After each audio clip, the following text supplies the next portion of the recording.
So, ladies and gentlemen, well, currently we are coming to the Q&A session. So, as being presented, as being informed previously, please join us within this discussion session. You may share your questions by writing in the chat box, or if you don't mind, you can also use the facility to raise hand, and also we will move the spotlight to you and to share the question and also your curiosity. Also welcome. Currently in this session, we have 18 participants, minus 3 of us, 4 of us. So in total, we have 14 participants here and looking forward to your further curiosity decision. So both centers appreciate for your I love to personalize research. Well, as the researchers, we are full of information about what is the empirical gaps, what about the theoretical gaps, what about the what's more knowledge practical gaps. Then all of those gaps is going to lead us to the contribution. But currently, let me just take you to be more personalized on this research. So what is your personal motivation in your point of view as a researcher, as the personal human being? Why do you choose that title to be the title of the paper? So please, Rahmi, you may go first. Yeah, thank you, Ibu Tur. My personal intention here, because the case is from my own business. For 13 years, we make a business plan, strategy plan, and for quarter plan, just because the data before, track record, and we do forecasting. It's not more possible to do in this pandemic situation. And when I have a course about the scenario planning in my college, and I get, this is the very important tools that answer the question, how we can anticipate the future that will come to us. Means that we cannot avoid the future who come to us, not us come to the future, but the future come to us. And personally, I am the one who control freak, maybe. I cannot make a decision if I don't know what's going on, because I'm the one who have a responsible in my small company. So when I know about the scenario planning and I learn about especially about the Oxford scenario planning, I think this is a very beautiful research and book from Professor Ramirez and Wilkinson, who respect the social learning process in building scenarios. Mean that no matter how our team, internal team, they are the one who full resources to build a scenario as a foundation to build the next strategy in our business.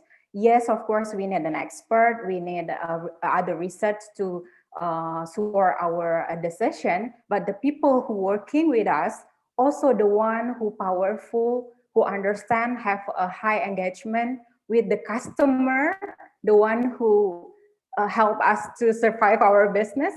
And this has happened to the SME like us, school, kindergarten like us. So scenario planning is an applicative strategy or approach to do by not only by a government or country or shell company, that shell company like that, and also Singapore as company, but also for SME like us. I really hope that another SME, I also in SME community in Indonesia, I hope they also can learn this and do this before make any decision, because we cannot predict the future. We don't know what's going on with the future, but we can do a scenario planning. We can learn the future. That's my personal intention, yes. So Rahmi, just a small confirmation. So Yes. this is your own business. Yes. Is this your own business? How big the business is? How many employees in how many branches? Before the pandemic, it was 150, more than 150 employees. And we have 19 branches in 4 cities. Okay. So yeah, my final project require us to research our own business. So I stay here as a researcher to make a distance with my own business. It's not easy. I have to be as a researcher and also the facilitator of scenario planning, manufacturing the scenario planning. So it was It 13 means years. that Yes. it was 13 years. Okay. Yes. 150 employees Yes. before the corona. What Yes. about now, Rahmi? It's just 10% left. Okay. 10% left. Okay. Yeah, it's really high turbulent in our business. We closed all our branches, all. So we shift into online. Yes, we have to close because the operational expenses is so high if we keep open, because we will not accept any student come to our school. We cannot do blended learning right now, no matter health protocol. We can say that children don't understand about the health protocol, and we cannot gambling in life or death of our children.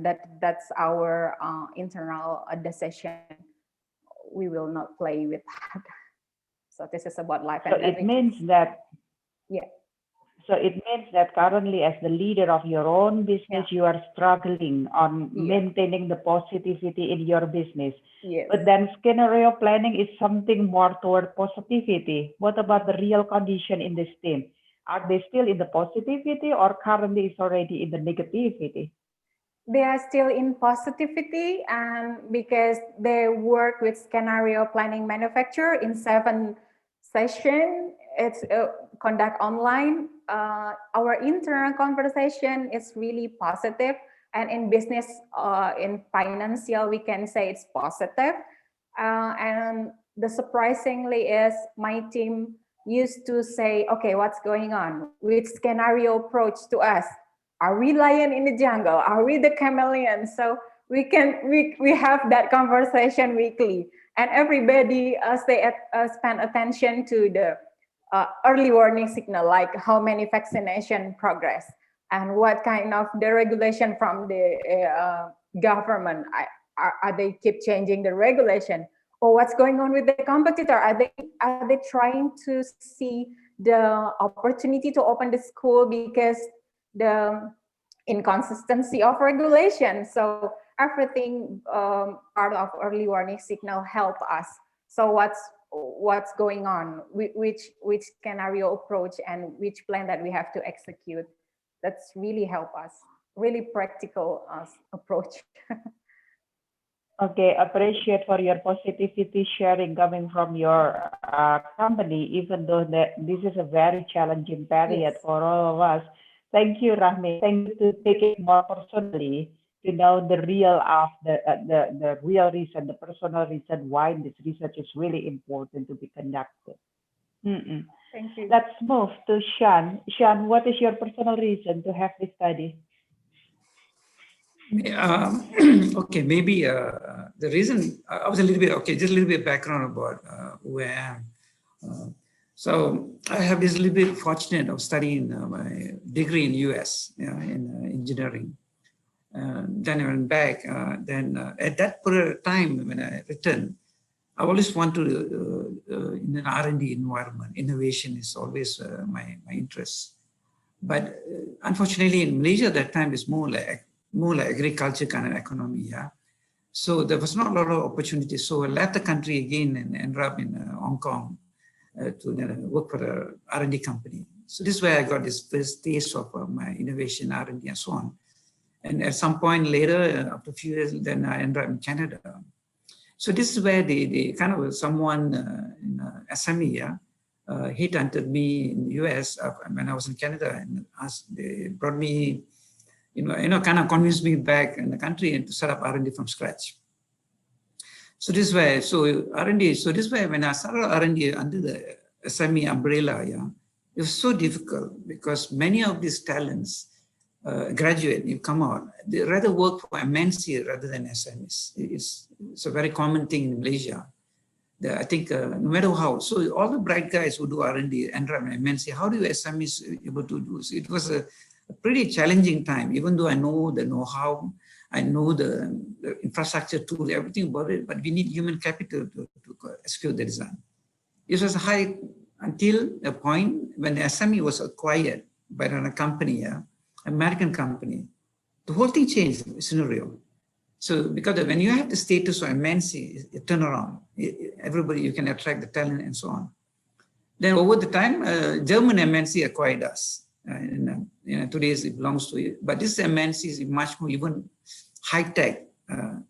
So the things I saw along the way, in the earlier days, the company was more manufacturing inclined. Yeah, R&D was just a department per se. When the German company acquired it, the only thing they kept is the R&D side. Whereas the manufacturing, they rather work with the partners in China. Yeah, so so I was a founder of this R&D setup, yeah, when I came. And by default, it turned out to be a company and they make me like a CEO. Yeah, now I'm a CEO. So the thing is, we can do a lot of things, talents. We can grow 100% what we do. It is the talent from graduate fund, Malaysian. And we do things for overseas, everything R&D. But the SME's scenario, the real fact, is still struggling to attract talents and all that. But I'm the same Sean was an SME, but I'm the same Sean in MNC. The only thing difference is the ownership. So I knew the feeling of the challenges being an SMEs. So that is why this topic makes me so relevant. What does it take to do it? So if I can do it, so do we. So it requires a little bit of grooming. So instead of going into talent war where you're not going to compete with the MNCs because SME doesn't have cash flow. You can see the scenario, even the pandemic. The most company can stand about 6 months in cash flow. Even worse, some even 2 months. That's why most of the company closed down because they have cash flow management only 3 months. So when you lock down a country for 6 months, how do you expect this company to survive? And they didn't foresee, one thing SMEs, they never thought this thing will pop up, the pandemic and all that. They're never ready for the cash flow, never ready about that. But nevertheless, the lesson learned today, pandemic, the digitalization acceleration, it's not an option anymore. It's a D thing. So now everybody rushing to build up talent, digital talent. But it's difficult because the talent pool is limited and most of the time MNC, due to the CNB, they attract. But how the SME going to survive? So this is what I'm saying. So instead of worried about it, why do you start looking at farming in your own talent rather than looking for the industry? That's why the paper pretty much telling about it, the formula to do talent farming. First, talent enhancing. You harness what you have first. Of course, at some point, you cannot upskill and reskill everyone. And this is where you look at it to acquire talent from outside. And selectively, don't take everybody. So this can be a mentor. Then it's important to integrate old guys and new guy in the talent retention. It's very important to integrate the chemistry. Then at the same time, there will be a group of people who, no matter how you upskill, how reskill you do, or there are people, it is pretty much you can't do much. Yeah, this is where the talent replacement comes in. But my paper is more like saying that even though talent, you don't lay off and make them suffer, but you kind of build you try first upskill, but they know something. Maybe the talent is replaced in your company, but might be relevant for another company. The level of R&D probably not so advanced like us.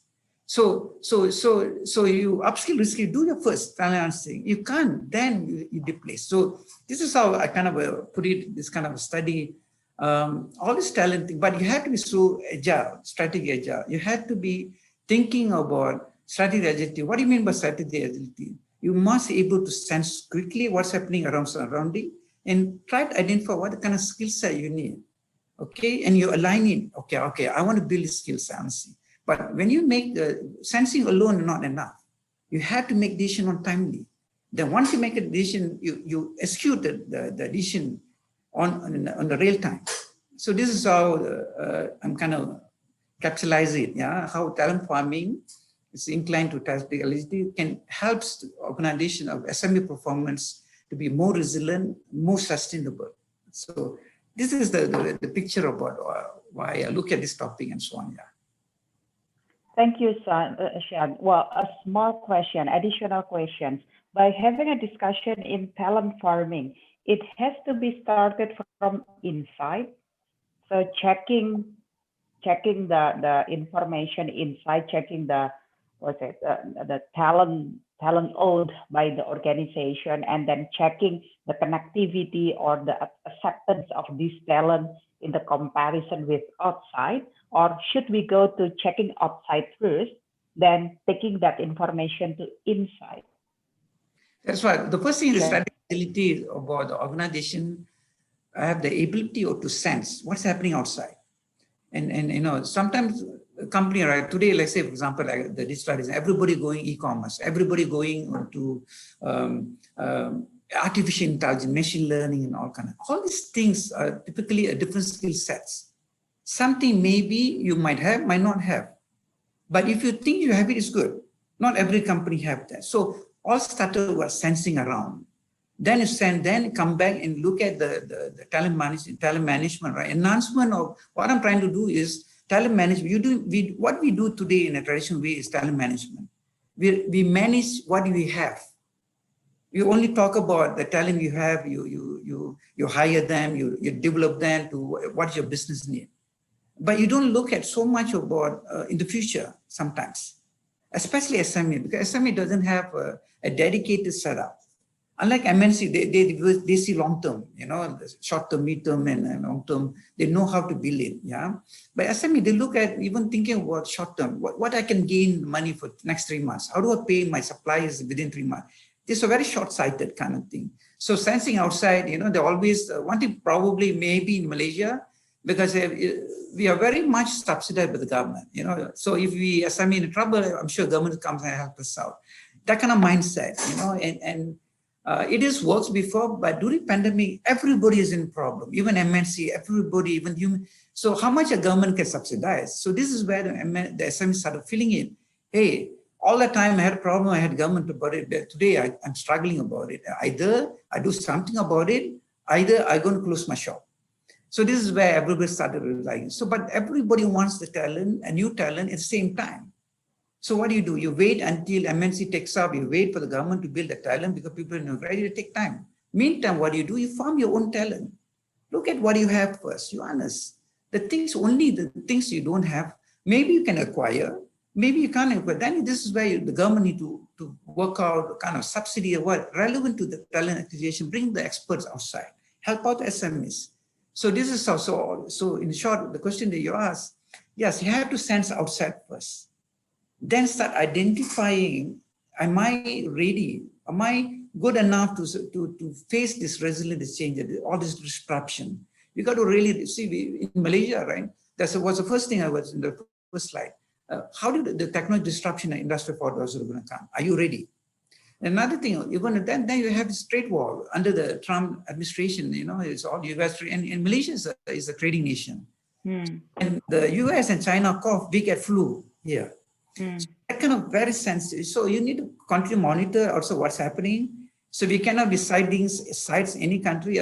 Those are companies who are making business in China and US. We have to be very careful about what we see in the company, you know, how you react and things there. So you have to sense that kind of thing. The next thing is the pandemic. Pandemic basically drives to automation, digitalization, because some companies, even the lockdown, some companies still survive because they can remotely work. But SME was not equipped with a lot of IT infrastructure and all that. They thought it's not needed. So this is the thing, yeah.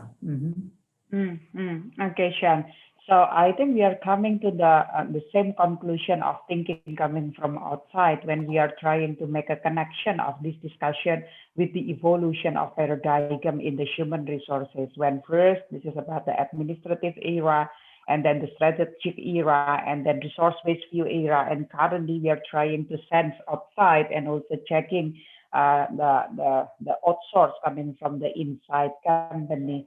So let me just check the information to the audience. Anybody wanted to share curiosity, wanted to ask something?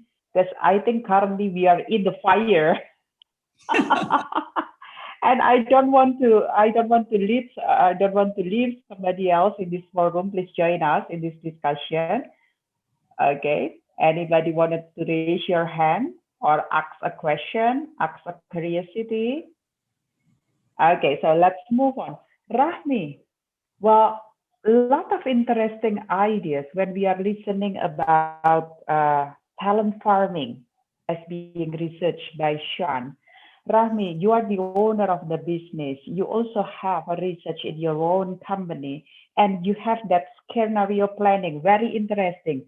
The lion in the jungle, the chameleon, the camel in the desert, and also the shark and tremoras, right? That's the scenario planning that you develop under the specific framework provided by Oxford.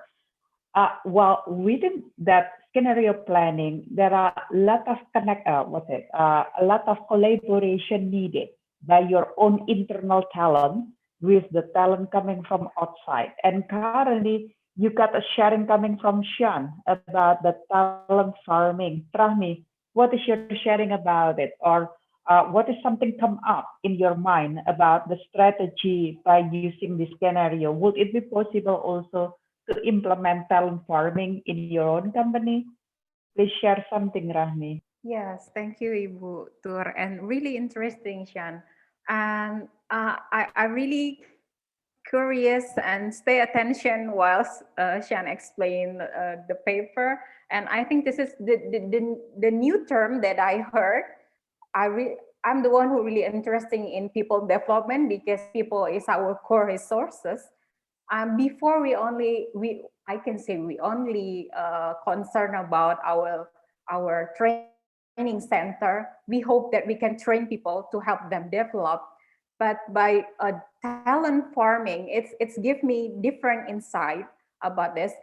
We do farm like, yeah, in my imagination, in my mind, become a farmer. It's a patient job and consistent and discipline and trust that we can do a great harvest one day. So this is a really like a marathon process. And this term, and I want to say that, can I have your paper so I can learn more? So, and can I have a question and answer by your email, because this is a really applicative. And yes, in this pandemic, it's 100% what San says. It's really um, correct, and this is what we are as SME face today. They want to come to SME, yes, because the salary, because it's not really, yeah. And right now, millennial and yeah, they want to go to MNC, not the SMEs, but we need people. Yeah, we need people. And we have to say that the people who come to us, the one who already seeking for MNC, and when they are not accept, and they will come to SME. So doing farming in SME is really important point, and we have to trust with the people. And I have a underline here the attitude of the people that we are recruit and we involve in our farming process. It's really important, because farming itself, it's a long-term process. It's like a marathon. And as the parents or the farmer in this company have to be a passionate farmer and trust with the process. That's what come in my mind when the son shared the journal. Yes. Thank you. So it is very beautiful to listen the collaboration of the application toward the research to each other. I'm going to be back to Sean afterwards, asking about the connectivity, the contribution of Rahmi's paper to Sean research. But a second for Sean. So can I add a little bit, Ibu Tur? Please. Yeah. It was 150 employees before the pandemic, and after the pandemic, it's only 10% left. I wasn't fired then. Oh, what a very good leader you are. So what do you do with them? They say resignation, because they said, we are not ready for online working. We are not ready for online teaching. It's really different approach to children and parents. And when we say that, okay, guys, we're working from home, they translate into, okay, guys, we are in holiday. So it's really a challenging perspective. As a leader who are not prepare them for this. That's why when I know about the scenario planning, I was regret why I didn't know it long time ago, so I can anticipate. The pandemic is not something new for the humankind, right? Why don't we anticipate? Yeah. So if I anticipate before, I should teach them about the technology, about how to communicate with technology, about how to manage themselves working through technology. Working at home, it's not easy because a lot of distraction. So that's what happened. I was fired them, so they are not ready for this situation. And So a lot of them, surprisingly, yeah, a lot of them thought that the pandemic will subside earlier, so let's wait until Idul Fitri 2020. So and I'm checking what's going on with you guys after they are left. They're still not working yet, but the competency is not also increased yet. So this is what happened, especially in kindergarten teacher. Yeah, I don't know. I think it's real similar with the SME, another industry. I think. Yeah, that it was. okay. So those left, the left employees are those the one who are ready with the IT, with the Yes, application of yes, IT now in your yes. The company. one who can working in turbulence. Working in turbulence I is not see. easy. Yeah, I we see. face the stressful parents. Sudden they have to work from home, and sudden they have to work together with their kids at home. Provide everything, not only learning tools but also food and everything. At the same time, the husband also at home. That's Mm, really mm, challenging. You only meet your husband a couple hours a day, and now you again. Oh, come on. So everybody gets stressful. My teacher have to handle this stressful circumstance. It's really mm, challenging. Rahmi, well, another questions regarding your scenario planning. Well, within the scenario, it means that there is a positivity. It means that the business will be succeeded on becoming the survivor of in this pandemic. But what about for the business will not uh, succeed on it? What about those the business who decided to leave the business? What about the exit strategy based into the theoretical framework? Is there any information in the exit strategy of the business who finally realized that there is no best scenario to be survive in this business? Is there anything to share based Yeah. into your theoretical framework? Yes, the beautiful of scenario planning is there is no decision, there is no conclusion. There is no conclusion means that we have to work with the social learning process called scenario planning continuously. And even we also can see that our business going to be bankrupt. Our business gonna close for the 2 years. When we conduct scenario planning, one of my team says that if this scenario happen, Ali Fakit's gone, mom. There is no more Ali Fakit. They said, oh, that's good. And what we can do then? Uh, and there is an innovation come. So that's also happened in the MNC level, like Dutch Shell. They also know when this business will end, and they anticipate through innovation based on the scenario we'll approach. So this is like we are dancing in the turbulence and understanding what's going on until we the one who used to with the turbulence, and we never call that turbulent anymore.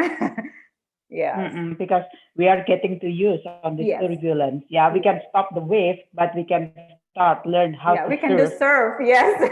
Indeed, right, that's reality. So within the theoretical framework of scenario planning, while the meaning is about continuously learning, so there is no end of the business. So it has to be keep learning to make the business to be a survivor. Thank you so much, Rahmi, for your You're sharing in the welcome. theoretical framework. Okay, Sean, back to you. Yeah, so currently, well, we got a better understanding about the scenario planning, and let's see is it, well, based into the information as being provided by Rahmi, will it be possible for the SME to first check by using that grid, by using the scenario planning first, in which position they are in now, and then by knowing about in which position, then they may choose or to use or not to use the farming as being suggested by you? I mean, Or, ask me a theoretical answer. Yes, for sure. You know, that's the right thing to do. And SME, but there are also a lot of tools out there. Despite, even before pandemic, there's a lot of tools, and still SME face this problem. I think the fundamental, I think there's so many things are there. I think the mindset of being strategy-ability, that means you don't foresight things, you didn't sense it is coming. Because all this methodology, tools and all that stuff, it is, you can love many things. So first thing what SME had to do is the rice bowl, the cash flow. I think the mindset of just turn around 3 months cash flow and thinking it will sustain, you know, and overly depend on government, overly depend on MNC for spillover work. This need to change. They need to up the value change here. They know if you're going to continue with this, so if into this kind of a model that you know, every year is more like expand, they think like this automation is an expense. You know, I mean, it's capex, right? When you invest, spending money like million on, you have to capitalize it over the years. So when this happens, every year is an expense. For them, they build that I have human capital to manage, foreign workers and so on. Why break something's works? This mindset, never prepared. You know it's coming. So I think the basic fundamental and all that, even we gave them industry for awareness, for example. Whatever tools about it, they listen. At the end of the day, they come and say, fine, but I don't have funding. I don't see the ROI of investment. So it is very difficult. But as I say, as a security, I believe what Rami, future Dr. Rami presenting that. This is the right thing. We have to sense. That's the tool. You have to sense where you are, and if you are lacking about certain mismatched skill set, then you got to do something about it. Well, you able to do in-house, or things like that. I think the talent farming to everyone, is very novel, because I think before I introduced, that was not there in the first place. Even when I come to a topic, even USM, there was a lot of debate saying, the talent farming, why can't you use talent management word and so on. So I convinced, fortunately they allow, and eventually they allow. Fortunately, I was also accepted the paper, become even more solid now, Scenario. When your parents give you a land, you inherit a land, for example, and a paddy field land, for example. Generation by generation, we crops paddy. But when you take over, you have a choice. Do I continue with my generation trade by being a farmer in paddy?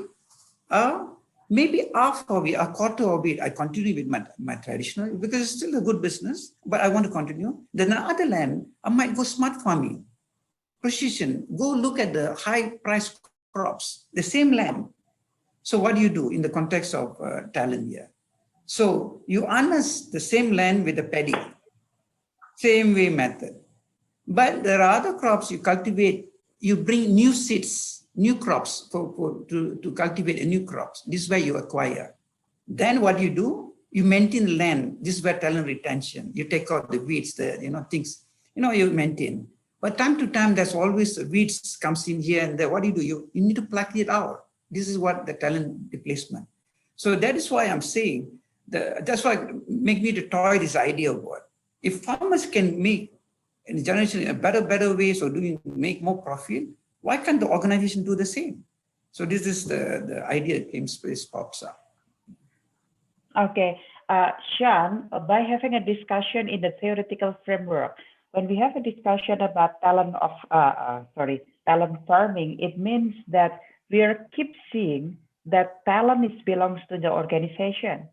However, in the other corner, we can also see that talent is being to human being, being to the individual.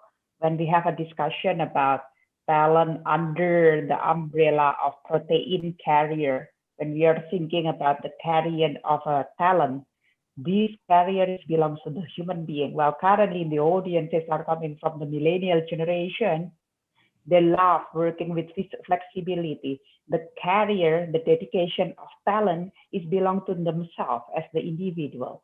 But currently, in your point of view, in the theoretical background, talent is belongs to the organization. That the organization, the company, need to do something.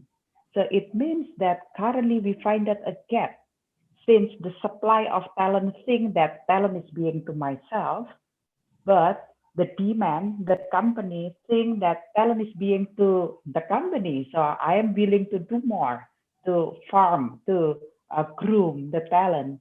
So in which position or what kind of sharing that you want to share regarding this umbrella of theoretical background, Okay, talent farming and talent create protein carrier, Christian?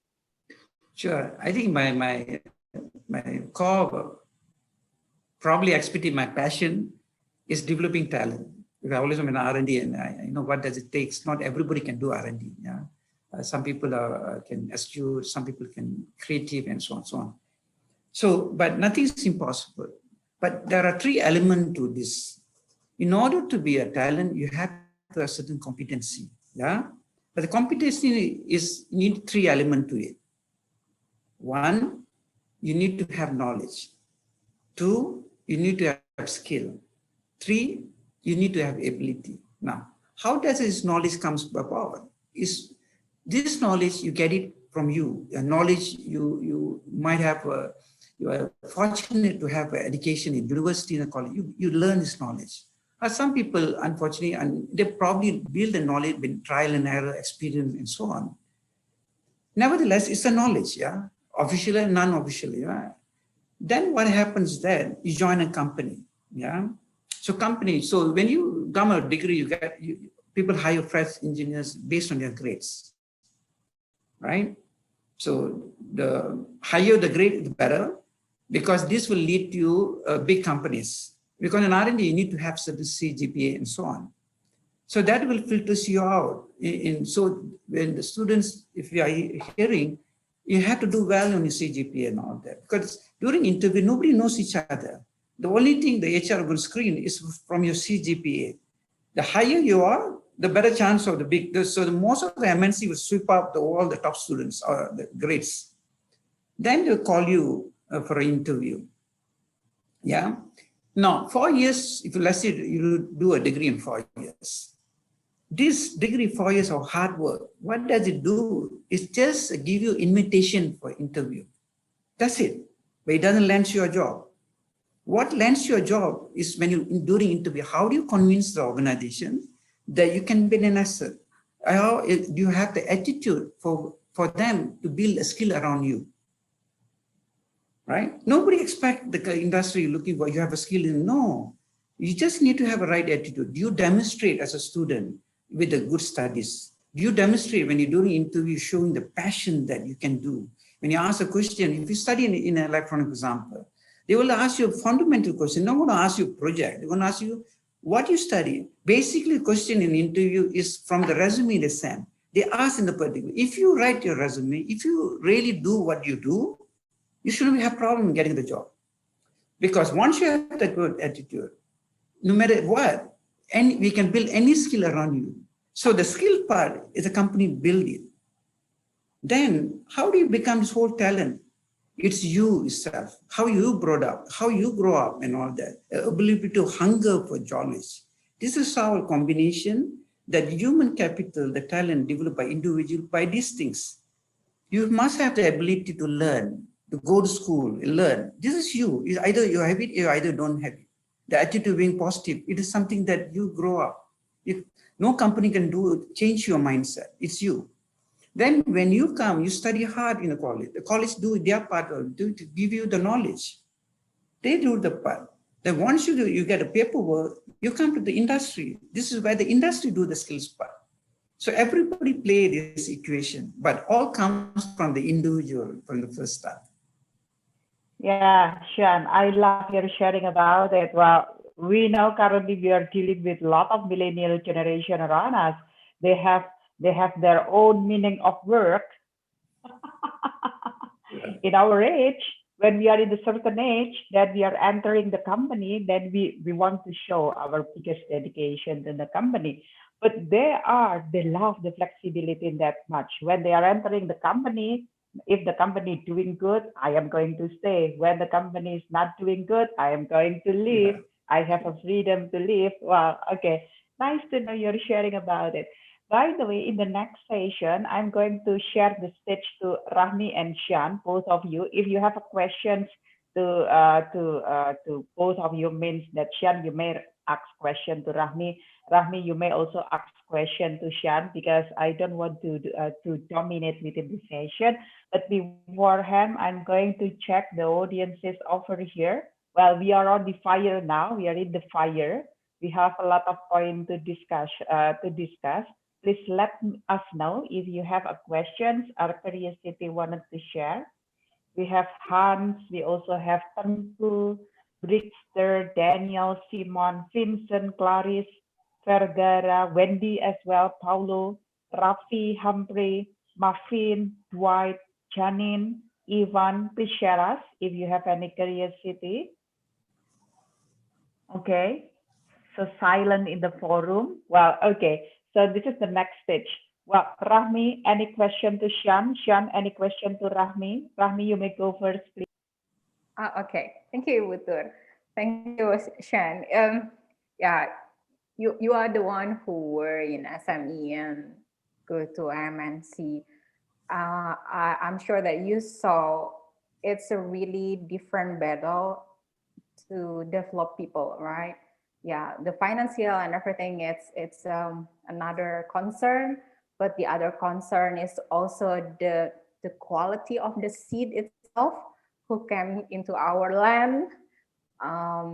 Yeah, and I also agree that being talent farming, it's really depend on our as a leader concern. Are we really respect and trust to our team, and all of the resources belong to develop our people? That's what happened to our my small company. The concern is not to the facility, buildings and everything, but in the people. Yeah, in your research, do you see, yeah, in innovation there is a small part that maybe make us fail if we are not be careful in develop our innovation. But in farming our talent, do you see any critical area to help them grow during this farming process? Personally, I see myself have a higher standard and always have a high curiosity to develop people, but often of them are not cannot handle the curiosity of the leader who believe on them.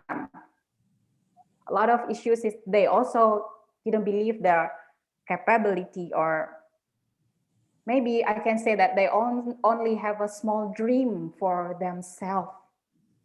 Yeah, we can give a motivation and everything, but internal motivation, it's really important. Do you have any clue about this, the critical area to pay attention and on when we do talent farming? Yeah. Sure. Okay, so I think to be, let me, it might work for me, might not work for you, but what works for me, yeah, and I'm a true believer. Malaysia is a multiracial, and so that is very important. And so when I was really fortunate as a founder of setting up R&D from scratch, and that time of point, you can actually do what you want to do, yeah. So you don't leave with a legacy, you carry on. If you have a business that you took out, you have to follow. If you are an entrepreneur, you start from scratch, you can do this if you want to. I look at 5 areas, yeah. But whatever these 5 areas is ended up today, most of my guys, right, even though they used to be some of my generals, so-called, yeah, they joined me as an intern, yeah. So it's an SME. Now today, the world-class R&D and all that, but stay with me. And majority of them, they stay with me for 20 years. And they used to come from SME, and now we are MNC. So why I can continue this thing, you need to have so-called your generals, your lieutenants know your work. So because they are the DNA. So because the down group tiers, yeah, the people come because there's a generation gaps here. I was a little bit fortunate to work in old generation, baby bloomer, so you can imagine how old I am probably. X generation, I'm an X generation, yeah. And I have a Y generation, but my kids are Z generation. So you pretty much, I'm a person like to study characters in people. And if I have 100 people, I change my management 100 ways. Gone the days you work from this, one fit all kind of thing that you decide everybody must execute. This is how my vision you must do. This is the old method. It doesn't work. Because I used to do that. Then when one day I look back, people are not there behind me. I go to sit down in a canteen and people don't like to sit with you. And you need to ask the question, is the problem with them or we? So at some point it hits me hard and think, hey, there's something is wrong with me. Why people? So there was a change on my way of thinking, and so I started to become very open about it. Over the time, you make mistakes, trial and error, until I found a formula called 5 formula. Maybe you can adopt this, yeah? Now, my setup is technology company, yeah? So when a technology company, you must there are a lot of people look for a job and all that. But if you're really keen about R&D about it, first of all, you need to hire people who have passion for R&D, passion for hunger for technology. So during the interview, I sit with my guys, sit as a CEO, 3 hours in any interview. Even a gardener, I go and sit down. I don't show my protocols. Many CEOs out there in the industry, even the multinational especially, they will delegate a lot of things to people. When it comes to hiring, I don't delegate. Why? Because these people, we are ambassadors. We have to convince them, as an ambassador, come and join me as a guest, be our permanent, be a part of our family and all that. How do you position yourself important? If the CEO itself perception wrong, how do you expect the manager the downline? So first impression is important. So that's why I get involved. If you can involve in the interview and all that. And most of the time I will ask kind of questions so good. Maybe you can talk separately. Some of the trick questions, you can actually study characters. Yeah, this is over the time you learn something. So when you do that, you pretty much this guy have the right attitude to build. Because I know I have my recipe. I have formulas. What I need, a good talent, I can groom anything around you. So all this person, so you need to look for a person for a good attitude, can be loyalist. But you also need to understand not everybody can be a superstar. But the good thing have a mixture of a superstar, very excellent performer. There is a group of loyalists, hardworking, maybe not a little bit smart or what, but very loyal to you. You need to have a mixture of everything. What you don't need is the ill-minded, always like to sabotage this and all kind of goes. This is something you need to, if you see it, identify, remove this person first thing. Don't let them spoil it. So you have to be very good, like the farming, you have to have a wheat and all the land, every time to time, you have to do the necessary to remove the unwanted things that grows in your land. You got to look at that. Okay, so first pillars is the technology. If you're teaching, you need to have people with a passion for education, a passion for teaching, passion for people, children. Not everybody can deal with children, yeah. The second thing is CNB. The compensation and benefit, the salary part, yeah, because everybody work for family, everybody put food on the table, so we need to pay them in a right, no need to be the highest in the company and industry, you are the best salary, all the benefit, no. Pay competitive, if the merit, you pay for merits. If the guy goes in the market, you pay what you do, don't squeeze, you pay them, you squeeze them until the end, that's also not correct, yeah, that's one. Now you have this person, right?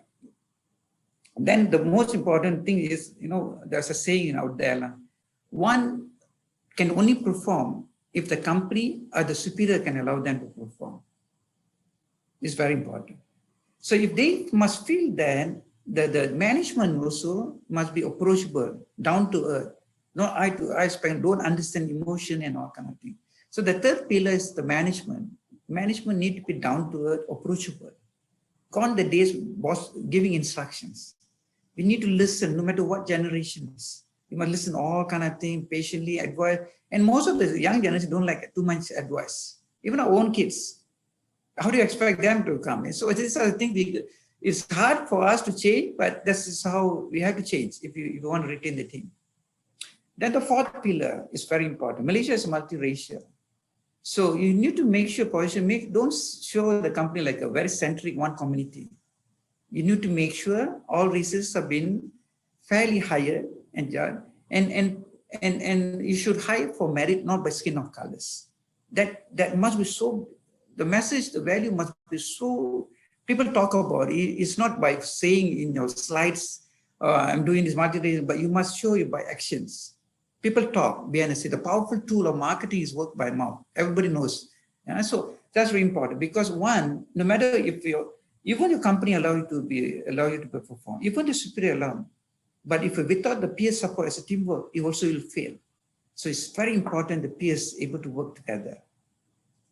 Finally. What about the fifth one? Yeah, Sean. Yeah, finally the fifth one, the infrastructure. You cannot expect to put a pigeonhole, expect engineer to be very creative. You need to build a kind of conducive environment for them to do what they're good.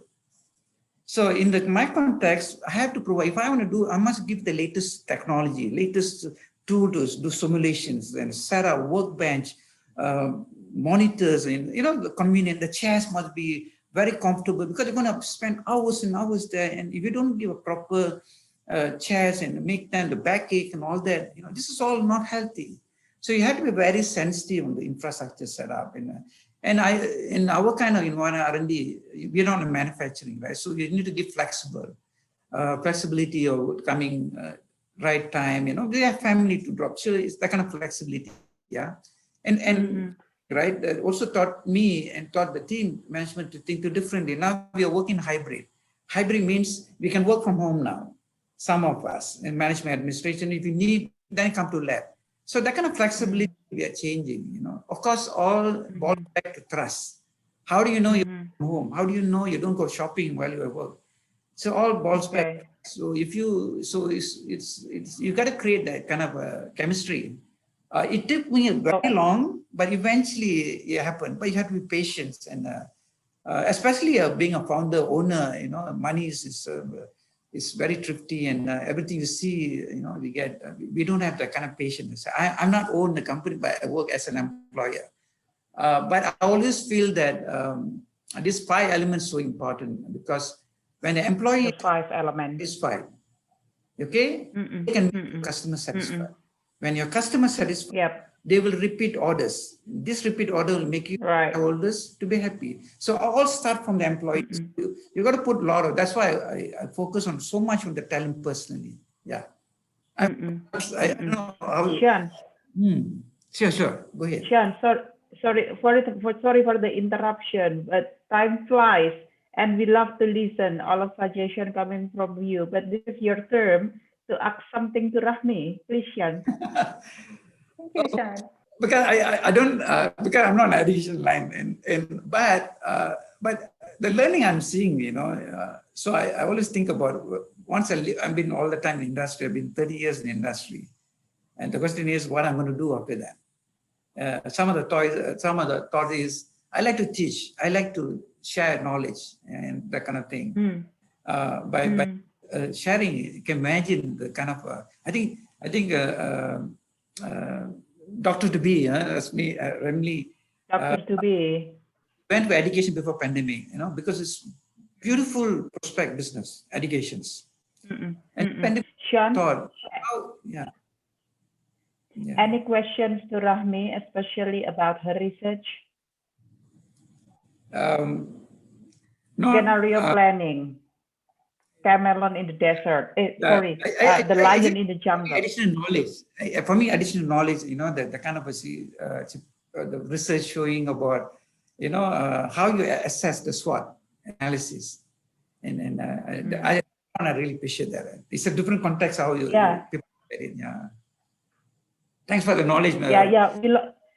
Yeah, Thank you. Sean. Yeah, thank you so much, Sean. Yeah, right. We love to listen into Rahmi's opinion about the connectivity of SWOT with your scenario planning, because SWOT is so well known, right? Correct. Mm-hmm. Currently, we are dealing with the scenario planning. Is there any information about the connectivity of those two influential concepts? Please, Rahmi. Yeah. If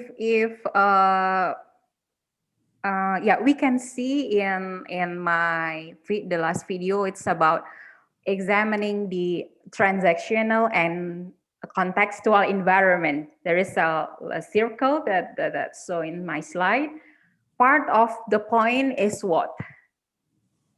Yeah, part of the point is what? So in scenario planning, we, especially in Oxford approach, we reframing and reperceiving about the transactional and contextual environment. So the reframing of the learners and reperceiving while the scenarios building process, it's really important. So it's not only about the data it must be important, but how the learner perceive that data, it's really important, because there are people who will make the another strategic planning and so on and so forth.